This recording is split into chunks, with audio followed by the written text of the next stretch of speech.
পাওয়া খুবই গুরুত্বপূর্ণ খবর। উত্তর থেকে দক্ষিণ মাঘের শীতে জবথব বাংলা। বৃষ্টির আশঙ্কা কোন কোন জেলায়?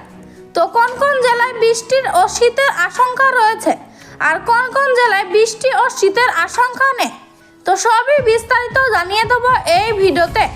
ভিডিওটি অবশ্যই শেষ পর্যন্ত দেখবেন। ভিডিওতে একটি লাইক করবেন আর আপনি এই ভিডিওটি কোন জেলা থেকে দেখছেন সে জেলার নামটি কমেন্ট করে জানাবেন। আর এমনই আবহাওয়ার খবর পাওয়ার জন্য চ্যানেলটিকে সাবস্ক্রাইব করে চ্যানেলের সঙ্গে থাকবেন। তো চলুন এক নজরে দেখে নেওয়া যাক। হাড় কাঁপানো শীত জবুথবু বাংলা।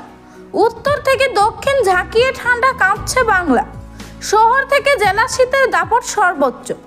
সোমবারই কলকাতা সর্বনিম্ন তাপমাত্রা নেমেছিল 12 ডিগ্রিতে। মঙ্গলবারও পারদপতন অব্যাহত।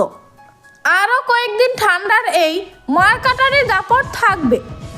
এরই মধ্যে ফের একবার তৈরি হচ্ছে বৃষ্টির সম্ভাবনা। শৈত্যপ্রবাহে কাঁপবে একাধিক জেলা। আবহাওয়ার বিস্তারিত আপডেট জেনে নিন। আবহাওয়া দপ্তরের পূর্বাভাস। মাঘের শুরুতে শীতের পথে কাটা হয়ে দাঁড়াতে পারে পশ্চিমী ঝঞ্ঝা। মঙ্গলই থেকে রাজ্য জুড়ে বৃষ্টির পূর্বাভাস রয়েছে। মঙ্গলবার দক্ষিণ 24 পরগনা, পূর্ব মেদিনীপুরে বৃষ্টির সম্ভাবনা রয়েছে। বুধবার বৃষ্টি হতে পারে কলকাতা, হাওড়া, হুগলি, 2 24 পরগনা, 2 মেদিনীপুর ও নদিয়া জেলায়। বৃহস্পতিবারও বৃষ্টি হতে পারে দক্ষিণবঙ্গে। সোমবার মকর সংক্রান্তির দিন পারদ সামান্য ঊর্ধ্বমুখী হয়েছিল, কিন্তু মঙ্গলবার আবার পারদ নেমেছে পুরুলিয়া জেলায়। শৈত্যপ্রবাহের সতর্কতা জারি করেছে আবহাওয়া দপ্তর। শীতের এই স্পেল আরও 24 ঘন্টা চলবে বলে জানা গিয়েছে। জমিতে শীত। উত্তরবঙ্গের সব জেলাতে ঠান্ডা। হাড় কাঁপানো দার্জিলিং, কালিম্পংয়ে হাড় কাঁপানো শীত গায়ে মেঘেই পাহাড় বেড়াচ্ছে পর্যটকের দল।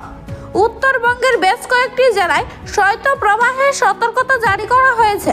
সোমবার দার্জিলিংয়ে তাপমাত্রা 3 ডিগ্রিতে নেমে গিয়েছিল।